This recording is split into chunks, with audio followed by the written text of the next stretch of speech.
podcast. Notre santé mentale est-elle en danger ? En tout cas, elle est l'objet depuis plusieurs mois de toutes les préoccupations. Un peu partout, la parole se libère. De nombreuses personnalités, des artistes, des sportifs, osent désormais briser le silence et le tabou du mal-être ou de la maladie mentale. La santé mentale a même été désignée grande cause nationale 2025 par le gouvernement. Mais au fait, de quoi parle-t-on ? Les Français vont-ils vraiment de plus en plus mal ? Quelles sont les causes de ces souffrances massives et silencieuses ? Et comment faire face ? Tout ça, on en parle avec vous. Antoine Pellissolo, bonjour. Bonjour. Vous êtes psychiatre, chef du service de psychiatrie à l'hôpital Henri Mondor à Créteil. Antoine Pellissolo, la santé mentale, c'est un enjeu majeur de santé publique, voire l'enjeu majeur de santé publique en ce moment ? Oui, nous on sait que c'est un enjeu majeur de santé. Il n'y a pas de bonne santé sans santé mentale et on parlera des chiffres, mais je pense que pas loin du quart de la population peut être concernée. Et ça veut dire que tous les autres aussi, parce que par proximité, par les proches. Donc vraiment c'est un enjeu, oui je pense, fondamental pour notre société. On va développer tout ça avec vous, bien sûr, dans quelques minutes. Mais d'abord, on commence, comme chaque semaine, par un récit en archive. Et puis on se retrouve juste après. Je m'appelle Théophile Cossa et vous écoutez Le Temps de l'Actu, un podcast de l'INA et de l'Université Panthéon-Assas. C'est parti. Qu'est-ce que c'est que ce problème ? Il y a un sujet un petit peu complexe pour le débattre en 2 minutes. Enfin, pardon, on n'est pas à l'université. Enfin, je veux dire, excusez-moi. Et le monsieur, qu'est-ce qu'il en pense ? The yes needs a no to win. Again the no. Réfléchissez bien. Et surtout, faites réfléchir autour de vous. Et j'attendais, je ne vous le cache pas, ce moment avec un peu d'impatience. Le temps de l'actu. La santé mentale en France, il va falloir beaucoup attendre avant que l'on en parle dans les médias et qu'on prenne le sujet au sérieux. Premier extrait de 1959, écoutez. Aujourd'hui, l'univers réservé au traitement moderne des malades mentaux s'est profondément modifié. Voici dans un service équipé en grande partie grâce à l'aide de la sécurité sociale, la nouvelle atmosphère de soins qui a métamorphosé un vieil asile en centre de thérapeutique active. Le pavillon des agités a tout perdu de son aspect rébarbatif et il n'y a pour ainsi dire plus d'agités. Les cures de sommeil permettent aux malades de se détendre et de calmer l'angoisse de leur délire ou de leurs idées fixes. Mais tout traitement de malade mental exige surtout le contact entre le médecin et le malade qui permet la psychothérapie individuelle ou collective.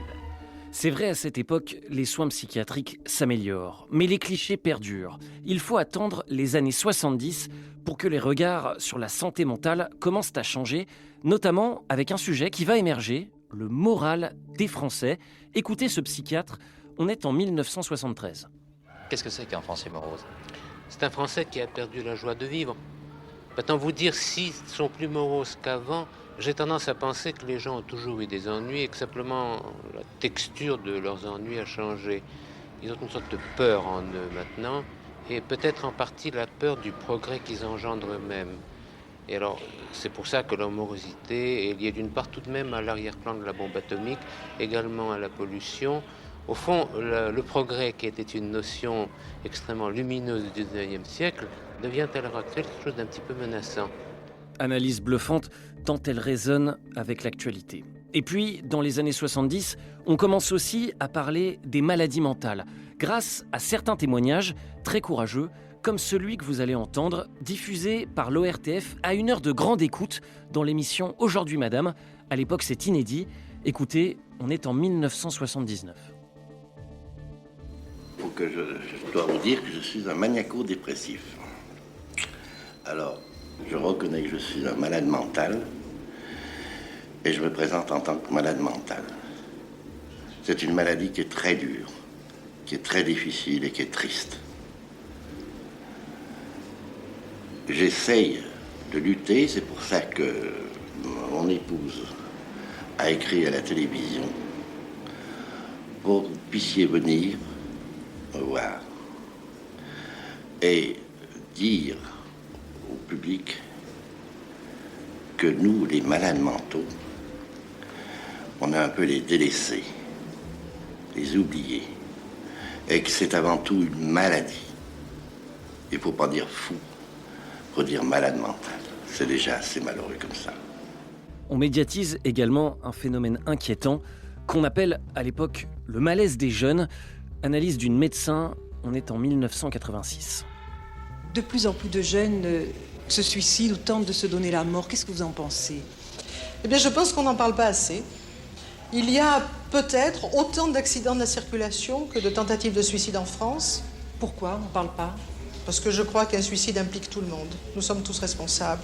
Et tout le monde culpabilise. La famille, les amis, la société, nous tous. Si les jeunes se suicident, c'est qu'ils ne sont pas heureux. Et s'ils ne sont pas heureux, c'est qu'on ne fait pas leur bonheur. Bref, les sujets autour de la santé mentale se font petit à petit une place dans l'audiovisuel français, mais tout ça reste tabou. Alors que la réalité des chiffres, elle, est là. 1996, la France est la championne du monde de la consommation d'antidépresseurs. 200 millions de boîtes par an, des milliards de pilules, cachets ou sirops. Nous consommons 3 à 4 fois plus de médicaments antidépresseurs ou psychotropes que nos voisins européens. Et ce chiffre est en constante augmentation. Des antidépresseurs bien souvent prescrits par les médecins généralistes en première ligne.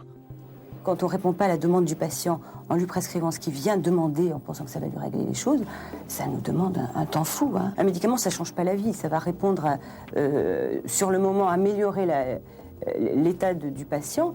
Mais quand on va arrêter le médicament, il sera toujours en face de ses problèmes. Donc je pense qu'il faut déjà essayer de régler ses problèmes. Et puis, dès les années 2000, il y a une maladie qui va faire une entrée fracassante sur la scène médiatique et dans le débat public. Notre dossier ce soir est consacré au burn-out. C'est un symptôme qui touche essentiellement des hommes sous pression. Ils n'arrivent pas à décrocher du travail, ils s'épuisent physiquement et mentalement. Très vite, les témoignages de tout horizon se multiplient. Illustration en 2014 cette fois. Sous le joug de son employeur tyrannique, Sylvie Brière s'est épuisée nerveusement au travail. Son rythme, 10 à 15 heures par jour, y compris le week-end. Attachée de direction dans l'événementiel, elle a perdu pied. Son mal l'a envahi progressivement jusqu'à sa décision de se faire interner. Je suis allée voir les médecins. Je leur ai dit que j'allais pas bien, des douleurs musculaires, une impossibilité de dormir qui était chronique. Non seulement je mangeais pas, je buvais pas, je faisais plus rien de normal. Un phénomène qui s'étend à tous les secteurs d'activité. De quoi sensibiliser un peu plus aux enjeux de santé mentale, notamment au travail. Et puis, dès mars 2020... Beaucoup moins visible, mais tout aussi conséquent, l'impact psychologique du confinement sur les enfants et les adolescents.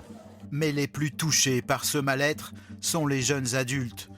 Dans les pays occidentaux, la moitié des 18-24 ans souffrent d'anxiété et de dépression, et plus d'un tiers chez les 24-44 ans.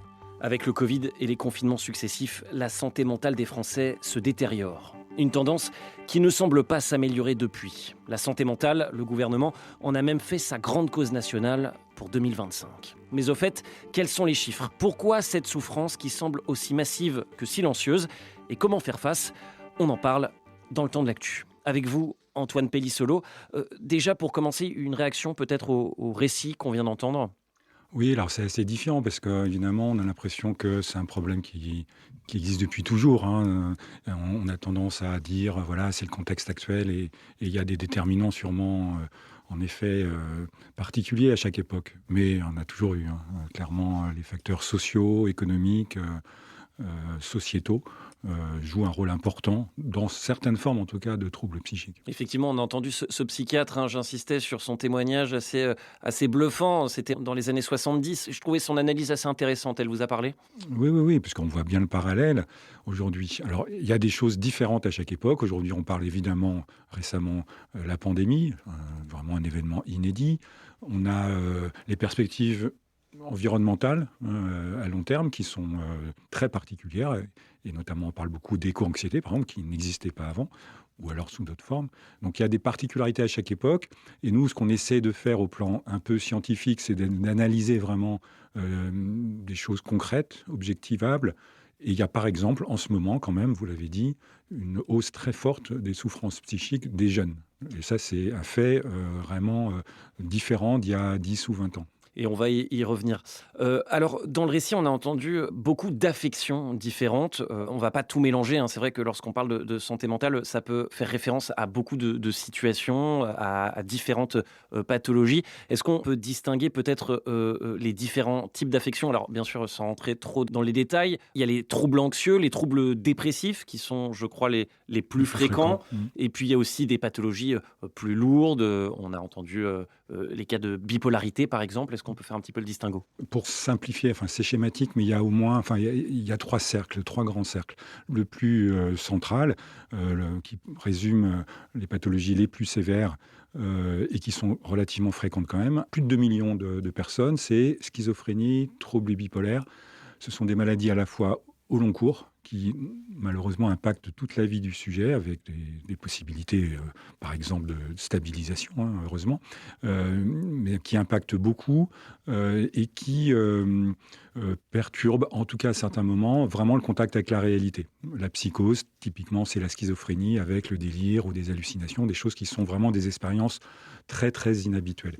Les troubles bipolaires, on en parle beaucoup aujourd'hui, c'est les états maniaques d'excitation et la dépression sévère. Donc ça fait quand même déjà plus de 2 millions de personnes environ. C'est vraiment un enjeu en soi-même de santé publique. Ensuite, il y a un deuxième cercle qui regroupe ce que vous avez cité, ce qu'on appelle les troubles anxieux, et il y a différentes variantes, toutes les pathologies liées à la peur excessive, à l'anxiété excessive, et des choses qui sont souvent associées, la dépression, alors pas la dépression du trouble bipolaire, même si ça peut ressembler, mais des dépressions, on va dire, plus classiques. Et là, au total, ce cercle-là, si on y ajoute notamment les addictions, qui sont quand même des troubles aussi fréquents et associés, on n'est pas loin de 10 à 15% de la population. En plus de ce qu'on a vu, et c'est souvent d'ailleurs, les mêmes personnes peuvent aussi avoir les deux. Donc c'est comme ça qu'on grimpe facilement au total à 15-20% de la population qui peut être touchée par des troubles psychiques. Et il y a un troisième cercle encore plus large, alors là qui n'est pas touché par des maladies au sens médical du terme, mais par des souffrances qui peuvent parfois être difficiles à vivre, pas faciles à différencier de nos maladies anxieuses et dépressives, mais qui vont faire que les gens se disent « je vais pas bien, ma vie est difficile ». Et après, nous, c'est notre boulot d'essayer de faire la part des choses. Mais c'est ça qui peut donner l'impression d'une espèce d'épidémie par moment, de souffrance, quand le stress est très important. Alors, vous avez parlé du stress professionnel et notamment du burn-out, qui est un concept un peu particulier parce qu'il ne fait pas partie de nos classifications, mais on peut le mettre dans le troisième cercle, avec des connexions avec la dépression quand même assez souvent.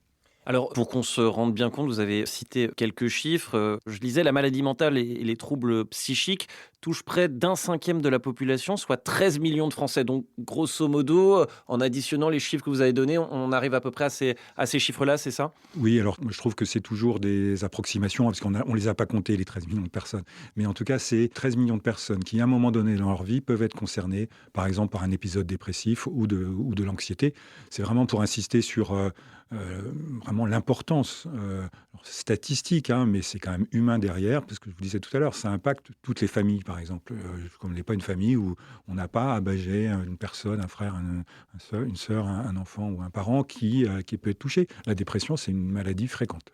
Oui, l'un des troubles les plus répandus, effectivement, 15 à 20% de la population générale sur la vie entière, j'ai lu, effectivement. Il y a toujours un doute sur les limites, oui. Parce que vraiment, je vous dis, c'est compliqué à définir. Les enquêtes sont en fait très rares. Des enquêtes bien faites, il y en a peu. On a des indicateurs tous les ans maintenant, vous savez, de Santé publique France. Alors, c'est des questionnaires, c'est pas des choses très médicalisées, mais ça donne des repères. Et c'est ça qui donne, par exemple, chez les étudiants ou les jeunes en ce moment, plus de 20% même de symptômes dépressifs ou anxieux. Oui, et effectivement, ces chiffres, ils sont édifiants et ils nous alertent. Il y a un autre point qui est édifiant. La France est toujours le premier consommateur au monde de médicaments type antidépresseurs. C'est le cas ? Alors, on a été longtemps premier, en effet, dans la consommation des anxiolytiques. D'accord. Donc, c'est une famille particulière de médicaments contre l'anxiété, le stress, des médicaments qui sont plutôt sédatifs, qui ne soignent pas vraiment, mais qui calment. On n'est même plus premier, parce qu'on a quand même fait un effort au cours des 20 dernières années. On est passé peut-être deuxième ou troisième. Ça veut dire qu'il y a quand même encore beaucoup de prescriptions. L'autre catégorie que vous évoquez, c'est les antidépresseurs. C'est une famille vraiment différente qui a des objectifs différents, pour lesquels, je pense, on est dans les moyennes à peu près internationales correctes. Et parce que la dépression, c'est une maladie, je vous dis, fréquente. Et on est même plutôt souvent à dire on ne soigne pas assez la dépression. Alors parfois, ce n'est pas les bonnes personnes qui prennent les médicaments, donc c'est difficile à mesurer. Mais il faut vraiment distinguer les familles de médicaments en question. Le nombre de patients en psychiatrie a, je crois, été multiplié par 2 ces 20 dernières années. Est-ce que c'est parce qu'il y a une explosion des troubles psychiatriques, parce qu'on va de plus en plus mal en France, en gros, ou alors c'est parce qu'on détecte mieux et qu'on diagnostique mieux ? Je pense les deux, mais plutôt la deuxième explication, parce qu'on en parle plus, ça devient plus audible, plus admissible pour tout un chacun. Il y a encore des tabous, il y a encore de la honte, il y a plein de gens qui refusent encore de se voir ou de dire qu'ils ont des problèmes psychologiques, mais quand même, surtout depuis la pandémie, là aussi il y a eu quand même, on dit une libération de la parole, et ça c'est plutôt très favorable, puisque c'est un premier pas pour se faire aider. Alors l'augmentation, encore, je reviens là-dessus parce qu'elle est claire, c'est récemment sur les jeunes, et notamment les jeunes filles, parce que c'est vraiment différent, filles et garçons, depuis 5 ans. Alors qu'auparavant, c'est difficile de comparer dans le temps, puisqu'on n'a pas toujours les mêmes outils, mais auparavant, je pense que les chiffres des maladies graves, en tout cas, elles sont relativement stables. Il n'y a pas de raison qu'elles changent en 20 ans. C'est des maladies qui sont quand même assez souvent déterminées par des facteurs très constitutionnels souvent, voire biologiques. Et la biologie du cerveau, elle ne change pas en 20 ans. Ce qui change, c'est l'environnement, la manière de s'adapter, des réactions sociales, sociétales, des changements qui peuvent jouer. Bon, on a une inquiétude, encore une fois, chez les jeunes, et ça pose la question des changements de fond qui sont survenus depuis 10 ans maintenant, avec notamment les réseaux sociaux, donc un changement quand même sociétal majeur, et peut-être là un signe d'alerte vraiment très fort, parce que ça pourrait quand même continuer à s'aggraver. Oui, bien sûr, c'est une question qu'on se pose tous. Quel rôle jouent les écrans là-dedans, les écrans, les réseaux sociaux? J'aimerais qu'on écoute justement une archive à ce sujet, un sujet diffusé par France 2 en 2022, qui parle de l'addiction des jeunes aux écrans. Écoutez. Je la sens super énervée quand elle regarde trop l'écran, en fait. Ils sont accros de la télé et le téléphone en plus, c'est ça. Les parents abandonnent là, de ce côté-là, moi je pense. C'est la solution de facilité. Ces nouvelles habitudes peuvent entraîner des retards de développement du langage, de la motricité et des addictions. Ce pédopsychologue s'en inquiète. Quand on est connecté très tôt, eh bien on continue à augmenter son temps de connexion, et donc c'est l'escalade, puisque après il va être très difficile pour les enfants de se détacher de ces écrans. Chiffre de début 2025, d'après Santé publique France, les enfants de 6 à 17 ans passeraient en moyenne 4h11 par jour sur un écran hors temps scolaire. Ces écrans, ces réseaux sociaux, c'est, vous le dites, un point d'alerte sur cette santé mentale en berne chez nos jeunes ? Oui. Alors, par rapport à ce reportage, on a un peu évolué sur l'idée que l'écran lui-même n'était pas forcément l'élément toxique en lui-même. Alors, c'est sûr qu'il y a une espèce d'addiction quand on en consomme beaucoup, c'est sûr. Il y a des problèmes d'attention qui peuvent être liés à ça, mais là-dessus, on est plutôt rassuré avec le temps, avec le recul. Aujourd'hui, par contre, ce qui est alertant, c'est ce que les écrans véhiculent, et notamment, je disais, les échanges et les réseaux sociaux qui bouleversent vraiment le rapport au monde et le rapport même à soi-même. Le temps qui est passé, et chez les ados c'est encore plus, je crois, on est plus au-delà de 5 heures par jour. Évidemment, c'est du temps qu'on ne passe pas à autre chose. Je crois que c'est surtout ça l'inquiétude. Et à autre chose, ça veut dire les échanges dans la vraie vie avec des gens vrais, incarnés, des activités physiques. La question de sédentarité est importante aussi pour la santé mentale. Et donc l'inquiétude, c'est de voir des jeunes qui se replient sur des échanges complètement artificiels, qui n'ont plus le même rapport aux autres et à eux-mêmes, avec cette image de soi, et ce qu'on appelle aussi l'estime de soi, qui est souvent altérée à cause du monde idéalisé des influenceurs, etc. Et vraiment, surtout pour les jeunes filles, probablement un effet anxiogène, voire dépressogène vers la dépression, qui, depuis 5 à 10 ans, semble vraiment être corrélé. Alors, ça reste des hypothèses, et il faudrait être encore attentif à ça, mais qui risque de dégrader la santé mentale par cette réduction, en gros, de l'incarnation dans la vraie vie. Parce qu'on a beaucoup parlé, effectivement, vous dites depuis 5 à 10 ans, on a beaucoup parlé du Covid, vous l'avez un petit peu mentionné, qui a été comme une sorte de point de rupture où depuis tout va plus mal, depuis les confinements successifs et depuis la fin du Covid.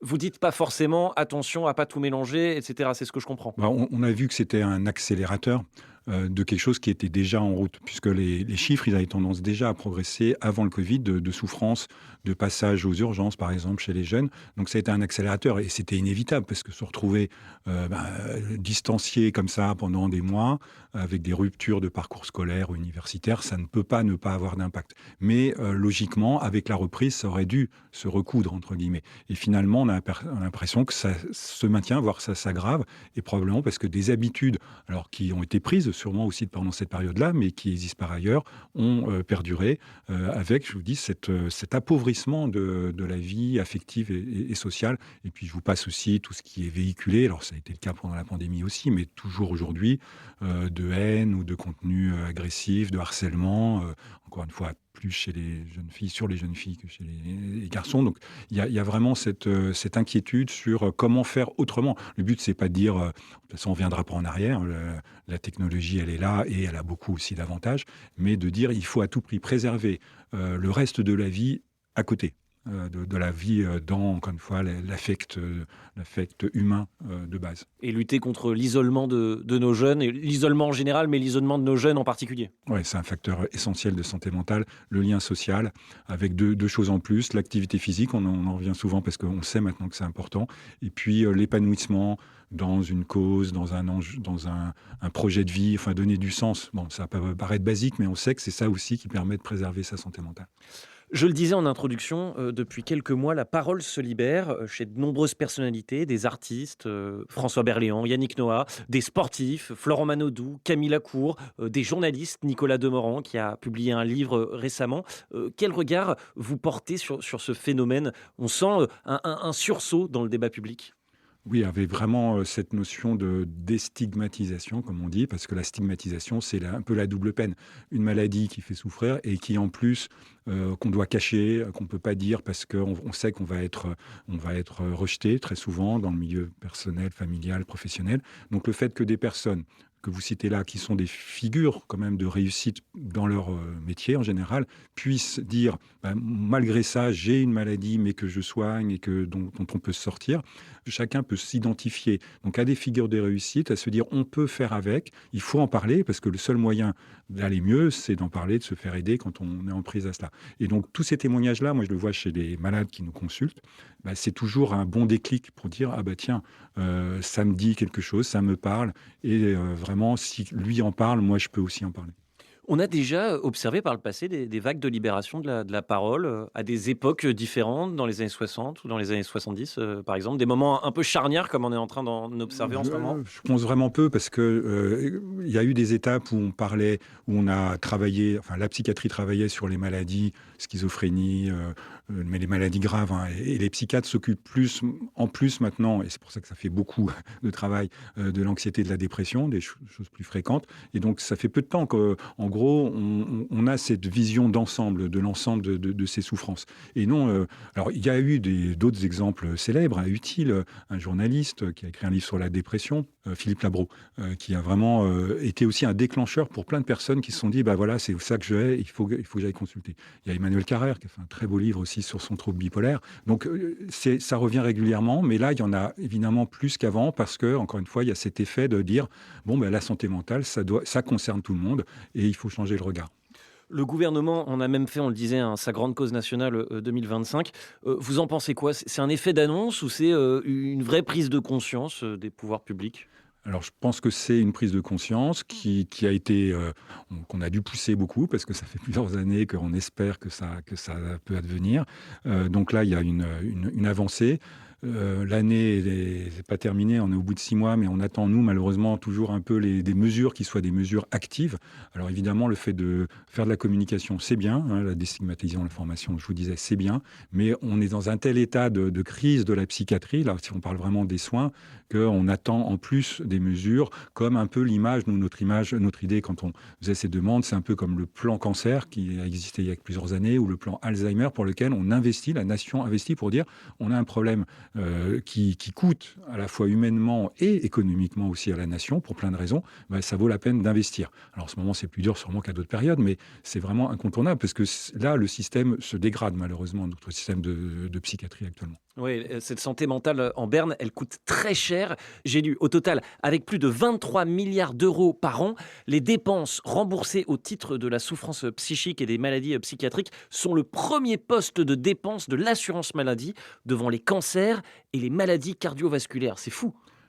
C'est le mot. Simplement, c'est à la hauteur de ce qu'on a vu, c'est-à-dire la prévalence, les fréquences. Et vous avez peut-être vu le reste. Ça, c'est les dépenses de santé. Mais le coût pour la société, 150 milliards. Exactement. Entendu. Ça veut dire que les gens qui ne peuvent plus travailler, des gens qui ont des pensions pour réparer, et puis aussi ce qu'on appelle la qualité de vie qui est perdue, c'est beaucoup plus que les dépenses de santé. Ce qui prouve qu'il faudrait en fait soigner plus, alors peut-être mieux en dépensant peut-être pas forcément plus, mais en tout cas, tout ce qu'on investit dans les soins, on va le récupérer autrement. Et évidemment aussi humainement et socialement. La psychiatrie connaît en France une crise profonde, je crois. On n'a pas assez de psychiatres en France. C'est l'une des dernières spécialités choisies par les étudiants, je crois. Comment vous l'expliquez, ça ? Alors ça, c'est un des points. Le manque de médecins, de toute façon, en général, ça c'est le problème du numerus clausus et ça touche toutes les spécialités. Ça a toujours existé que tous les étudiants en médecine ne veulent pas forcément faire de la psychiatrie. Et je trouve qu'il y en a beaucoup, là, aujourd'hui, qui sont motivés, qui sont attirés. Et on n'a pas vraiment de problème de vocation. On a des problèmes, surtout dans des régions où les hôpitaux vont mal et où on sait très bien que les étudiants n'ont pas envie d'aller parce qu'ils savent que les conditions de travail sont mauvaises. Et les conditions de travail sont mauvaises aussi parce qu'on n'a pas investi, par exemple, sur créer assez de lits, et payer du personnel qui n'est pas que médical, c'est surtout infirmiers, soignants dans les services. Donc je pense qu'on pourra de toute façon attirer des psychiatres. C'est un métier passionnant, c'est un métier surtout divers, qui part de la neuroscience, des choses très biologiques sur le cerveau, jusqu'aux sciences humaines.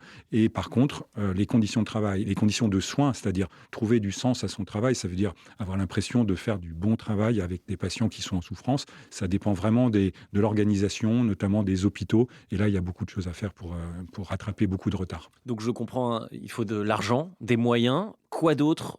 Développer des structures alternatives Oui, il faut faire pas mal d'imagination parce qu'on sait bien que l'argent, de toute façon, n'est pas infini. Et c'est pas, par exemple, c'est pas une question uniquement de place à l'hôpital. En effet, les alternatives, là, c'est maintenant ça qu'on porte le plus, c'est intervenir tôt, intervenir le plus proche des gens, parce que malheureusement, la plupart de ces troubles ne sont pas toujours bien compris par les personnes elles-mêmes. Donc, il faut souvent aller vers elles parce qu'elles ne sont pas demandeuses. Je parle des troubles les plus sévères, notamment les psychoses, mais c'est ça qui pèse le plus en fait sur nos services. Et donc, il y a beaucoup de choses à faire en fait dans la cité même, c'est-à-dire au plus proche de la population, l'intégration de la santé mentale et surtout de la psychiatrie dans la ville. Alors, dans la campagne aussi, mais en tout cas proche des gens, c'est vraiment un enjeu majeur sur lequel on a les outils. Donc on sait maintenant faire, et ce qui manque un peu, c'est les moyens, qu'on nous donne les moyens pour le faire. C'est-à-dire avec des professionnels qui ne seraient pas forcément des médecins dans la cité pour être au plus proche des gens, pour soulager les services de psychiatrie ? C'est ça, alors c'est des équipes, et dans les équipes, il y a quand même besoin de médecins, mais beaucoup d'infirmiers, d'éducateurs, de psychologues, et qui soient mobiles en fait. Quand je dis dans la cité, ça veut dire qu'ils soient mobiles. On a même déjà des équipes qui se déplacent au domicile. Mais ça peut être aussi aller au plus près du terrain, près des écoles pour les jeunes, près des associations, parce que les personnes en souffrance, souvent, ce sont leurs copains ou leurs éducateurs qui les repèrent. Et donc, il faut être disponible. Si on leur dit, il faut aller à l'hôpital, il faut aller dans un centre que personne connaît ou qui fait peur, ça ne marche pas. Donc, il faut aller vraiment au-devant des gens et puis surtout être disponible. Parce que malheureusement, je ne sais pas si vous avez eu l'expérience, mais des gens qui cherchent un rendez-vous pour une consultation, surtout dans le public, mais même dans le privé, alors que parfois c'est même très coûteux, c'est parfois des mois d'attente. Et ça, ce n'est pas possible quand on a une souffrance vraiment aiguë. La santé mentale des Français, on le comprend, un enjeu majeur de santé publique qui nous concerne toutes et tous et dont on n'a pas fini d'entendre parler. Merci beaucoup pour vos éclairages, Antoine Pellissolo. Je rappelle que vous êtes psychiatre, chef du service de psychiatrie à l'hôpital Henri Mondor à Créteil. C'était Le Temps de l'Actu, un podcast de l'INA et de l'Université Panthéon-Assas. Si ce podcast vous plaît, n'hésitez pas à vous abonner, mettre des étoiles, des commentaires et à en parler autour de vous. Surtout, prenez soin de vous. Et moi, je vous dis salut et à la semaine prochaine.